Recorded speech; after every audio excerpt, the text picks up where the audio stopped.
ஆனா கார்டிங் ப்ராப்பரா பண்ண தெரியாது. ஆனா கோம்பை மட்டும் ஹண்டிங் அண்ட் கார்டிங் ப்ராப்பரா பண்ணும்.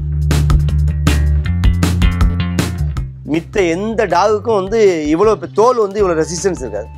ஏன்னா இது வந்து வேட்டைக்குனே பிறந்த நாய். ஆடெல்லாம் 6 மாசம், நாய் குட்டி போறதுக்கு 2 மாசம். கிட்டத்தட்ட 1.5 லட்சம் ரூபாய்க்கு டாக் குட்டி சேல் பண்ணிட்டு இருக்கோம். அப்படியா? 1.5 லட்சத்துக்கு நான் சொல்றது சார். பாத்தீங்கன்னா இந்த நம்ம பண்ணைக்கே காவல்காரன் இந்த 2 டாக் தான். ரெண்டும் பியூர் கோம்பை. உள்ளே விடாது யாரையும். நைட்லாம் அல்டிமேட்டா இருக்கும். ஒரு நாய் வந்து 10 ஆம்பளைக்கு சமம். இப்போ ரெண்டும் பார்த்துங்க எப்படியாப்பட்ட இந்த பண்ணையை பார்த்துக்குன்னு சொல்லிட்டு. ரெண்டுமே கோம்பை தான். ரெண்டுமே கோம்பை. இது ஒரு ஸ்பெஷல் என்னன்னு கேட்டிங்கன்னா, சில நாய் வந்து ஹண்டிங் பண்ணும், ஆனால் கார்டிங் ப்ராப்பராக பண்ண தெரியாது. ஆனால் கோம்பை மட்டும் ஹண்டிங் அண்ட் கார்டிங் ப்ராப்பராக பண்ணும். இப்போது இதோட எல்லையை வந்து இது சூஸ் பண்ணிடும். அந்த எல்லையை தவிர்த்து மித்த எல்லையிலேருந்து வெளியில் யார் வந்தாலும் அட்டாக்கிங் சென்ஸ் ஜாஸ்தி. இது நம்முடைய ப்ராப்பர்ட்டி ஒன்றும் வெளில போயிட முடியாது.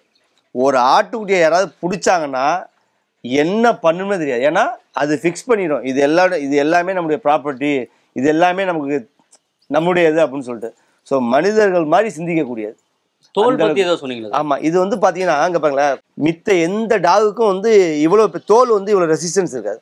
ஏன்னா இது வந்து வேட்டைக்குனே பிறந்த நாய். ஒரு ஆப்போசிட்டில் உள்ள ஒரு மிருகம் வந்து இதை அட்டாக் பண்ணுது அப்படிங்கும்போது இங்கங்களேன் தோலில் தான் படுமே தவிர்த்து மசிலுக்குள்ளே படவே படாது. ஸோ அது மாதிரி அட்டாக்கிங் சென்ஸ் ஜாஸ்தி உங்களுக்கு. கார்டிங் சென்ஸ் பயங்கர ஜாஸ்தி உங்களுக்கு. நாட்டு நாயில் பியூர் பக்காவான ப்ரீட்னு பார்த்தீங்கன்னா கோம்பை தான். நான் இதுக்கு மாதிரி நம்ம நாட்டு நாய்களே சில பிராண்ட் வளர்த்துருக்கேன். பட் எனக்கு அதெல்லாம் ஒரு பெரிய சாட்டிஸ்ஃபேக்ஷன் கிடையாது. கோம்பையில் கிடைச்ச சாட்டிஸ்ஃபேக்ஷன் வேற எந்த டாக்லையுமே கிடைக்காது. சார், கோம்பையோட ஸ்பெஷல் பற்றி நிறைய சொன்னீங்க. இப்போ இது பாதுகாப்புக்காக மட்டும் தான் வளர்க்குறீங்களா, இல்லை அது குட்டிகள் உற்பத்தி பண்ணி இதை விற்பனையும் பண்ணுறீங்க? சார், பாதுகாப்பை கடந்து நமக்கு வந்து ஒரு வருஷத்துக்கு கிட்டத்தட்ட 1.5 லட்சம் ரூபாய்க்கு டாக் குட்டி சேல் பண்ணிட்டு இருக்கோம். அப்படியா? 1.5 லட்சத்துக்கு நான் சொல்றது புரியுங்களா? இதோட குட்டி வந்து ஆச்சரியமா இருக்குது. ஆமா, இதோட குட்டி வந்து மோஸ்ட் எக்ஸ்பென்சிவ். ஒரு குட்டி 8000 to 12000 ரூபாய்க்கு நீங்க விற்கலாம். நீங்க ஒரு வருஷத்துக்கு எத்தனை குட்டி விற்பீங்க நீங்க? அது போடும். 8 போன தடவை 8 குட்டி போட்டுச்சு. உங்களுக்கு 8 எத்தனை குட்டி போட்டாலும் உங்களுக்கு பெனிஃபிட் தானே. 8 போட்டாலும் பெனிஃபிட், 10 போட்டாலும் பெனிஃபிட். நீங்க அதை விற்க வேண்டிய தானே. உங்களுக்கு ப்ராப்பரா தீனி மட்டும் கொடுத்துட்டீங்க அப்படின்னா எந்த மெயின்டெனன்ஸும் கிடையாது. இங்கேயே ஒரு வருஷம் கட்டி போட்டாலும் இங்கேயே கிடக்கும். ஓனர்னா உயிரை கொடுக்கும் அது.